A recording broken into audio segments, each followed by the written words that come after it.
we're back with our third installment. I'm Nate Levan, DuPont Pioneer Field Agronomist, here again with Zach Smith, DuPont Pioneer Sales Agent here in North Central Iowa, talking about kind of the scary part of cover crops, termination.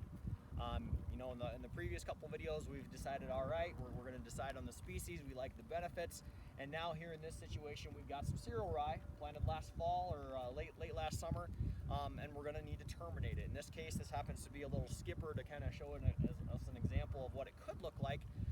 But Zach, I guess for my guys that are concerned about cover crops and certainly termination in the springtime, how do you do it? When do you do it? You know, what crops do you need to be concerned about are always some of the questions that we cover. Sure. So the answer is it depends. It depends on which crop you're going into. In this case, we've got soybeans. So the mindset when you're having cereal rye and you're planting soybeans is you want to leave that rye cover crop out there as long as possible to act as a wick to draw the moisture out that you're not going to have with the drying action if the field is black.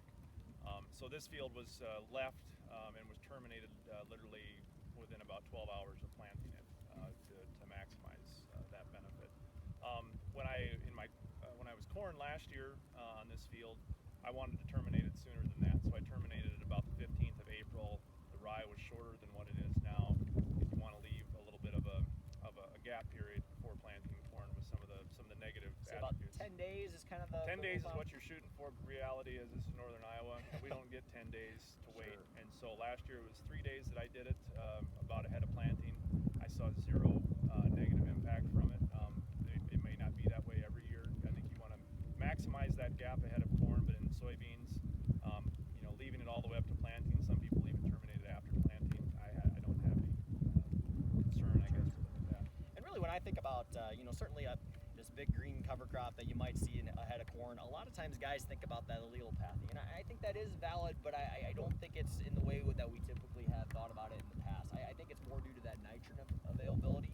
So if you're putting on or planting a corn crop coming in right after that cover crop, I would say termination up front can help with that perceived effect, but also a good 30, 40, maybe 50 pounds with your weed and feeder or sprayed on after you terminate it will help, because this green cover crop right here, the microbes are really going to actually work on this really well. They're going to take it down really quickly, but they're going to need some nitrogen to make sure that it's not taken away from the corn crop. So one of the nice things that we've seen out here too is some of the weed suppression. You know, you get a nice residue kind of shading out some of that stuff. Zach, any comments on, you know, maybe herbicides or, you know, some of the benefits that you might see in terms of weed control? Yeah, so, you know, anytime we can eliminate sunlight from hitting the ground, we limit, you know, weed seed that's sitting there and being able to come. And so that's one of the benefits as getting better at this cover crop thing, getting better stand establishment that I'm looking forward to see. If I can potentially shift or maybe reduce some of my herbicide usage because I've got this mat of vegetation out here. This year I wanted to be safe, and I went ahead and put a good pre-emerge program with my glyphosate burn down in this field to make sure that I don't have things that come through. But I definitely can see that as this mat decays, it's going to be great season-long control, keeping things from water hemp coming up later in the season, hopefully, and keeping the field clean with basically a cultural practice of cover crops. Yeah, that's something I talked to, you know, look at some of the stuff from Dr. Bradley down in Missouri. They've shown some nice suppression of those smaller seeded broadleaves. So some additional benefits if you choose to have a cover crop that terminates in the springtime. So that's it on basics of termination. Like I said earlier, it can be one of the scarier parts. You see this big green mat out there in the springtime. You're wondering how can you plant through it. A lot of those things that